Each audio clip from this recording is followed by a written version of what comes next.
Hi everybody, I'm Alex Pault, and today I am at a great event in Fayetteville, Arkansas at the multi-user silicon carbide research facility with the people, or some of the people I should say, that are instrumental in this creation. We've got Alan Mantooth, Dr. Alan Mantooth, the visionary behind it. We've got David David Hytink, and we've got Peter Wilson, who's also a friend of mine. But then most of these gentlemen are IEEE people as well.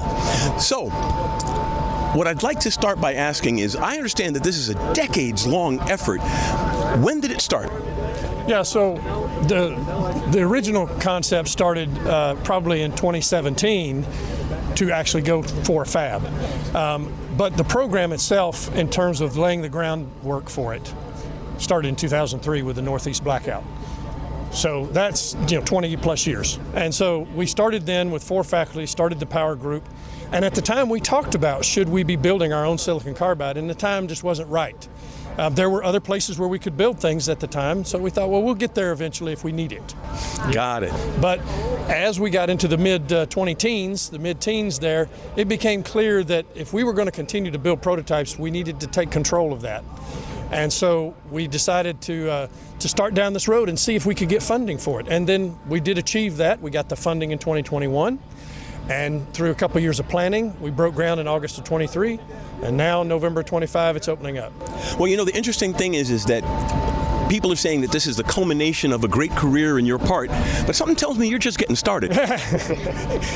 Now I can have some fun, because building buildings gives you a lot of gray hairs. But I'm eager to get started. No, I'm not done. So we've got a lot of research we want to do into silicon carbide power electronics, integrated circuits, the back-end packaging. We're still advancing the field and have been for 20 years in packaging. And we're looking at new frontiers like silicon carbide photonics and quantum. So there's a great future that comes with this. So we'll be doing this for a little while. Very cool. Now, David, what is your role here at the facility?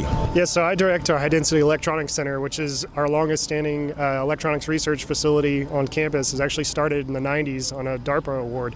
But I've started directing that about 3 years ago.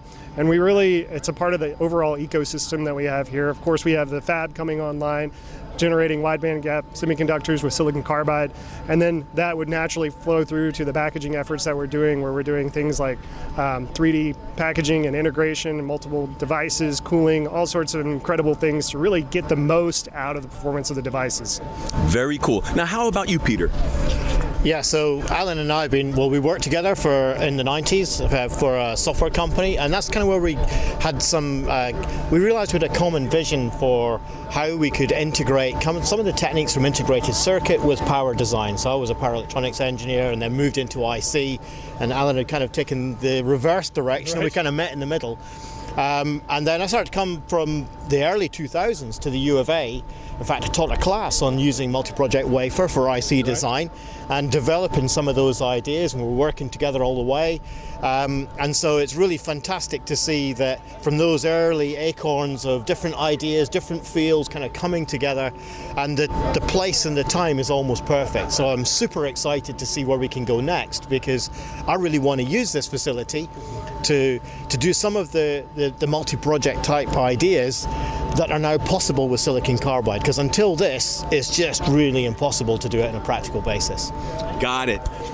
Now, why don't you tell us a little bit more about the facility itself? The size, scope, various facility aspects? Yeah, so this is a 22,000 square foot facility, about 10,000 square feet of clean room. But that's kind of a little bit of a misconception, because we have 2 types of clean. We have the Class 100 clean space, but even our chases are Class 1000. The way we recirculate the air and refilter the air, it's very clean spaces. So, and a lot of our equipment is bulkheaded, so looking at it from a square footage perspective is a little bit misleading, because a lot of the equipment is behind the wall. It's just the business end of the equipment. So it's a bay and chase facility as opposed to a ballroom. And all that basically means is that we can compartmentalize work in different bays. But we did that on purpose.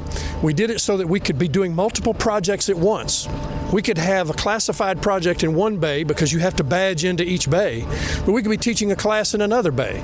Now, the government won't let us do that, but nonetheless, you could conceivably do that. And so in that respect, you have the ability to be running multiple wafer lots at a given time. And so that makes it a very valuable arrangement.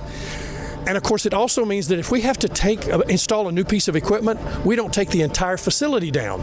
We take down one bay, and we work in that bay while that piece of equipment comes up. And this is important for a low-volume prototyping facility that is going to be trying to always have the latest and greatest tools so that people can prototype their best ideas. Because again, this facility is all about unleashing creativity. And you got to do that with great tool sets. Right. Well, and also the multi-user aspect, I think, is important for the creativity and the fomenting development. What do you think about that aspect?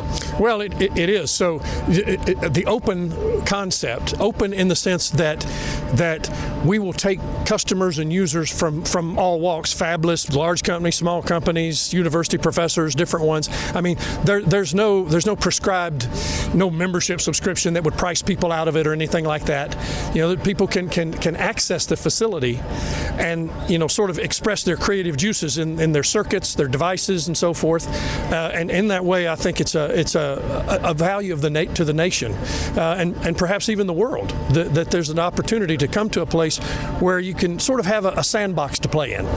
Very nice. So I realize this is a busy event and all. Do you have any final words or thoughts of the future, where we're going with it? Yes, I think the word is that in 2026 we're starting to line up the people that would be using the facility in later 26 and 27. We're eager to start talking to people and doing that. And we're just, I don't know, we're excited to get on with some of the tech work that we've been wanting to do for these last 4 years since we got the funding. You win a grant and you win some funding and you're all excited, and then you have to build a building. But and so it kind of holds you back a little bit. So our enthusiasm's ready to break loose now. Very cool, Alan. Thank you, David. Thank you, Peter. I really appreciate you taking the time to chat with me at this very busy event.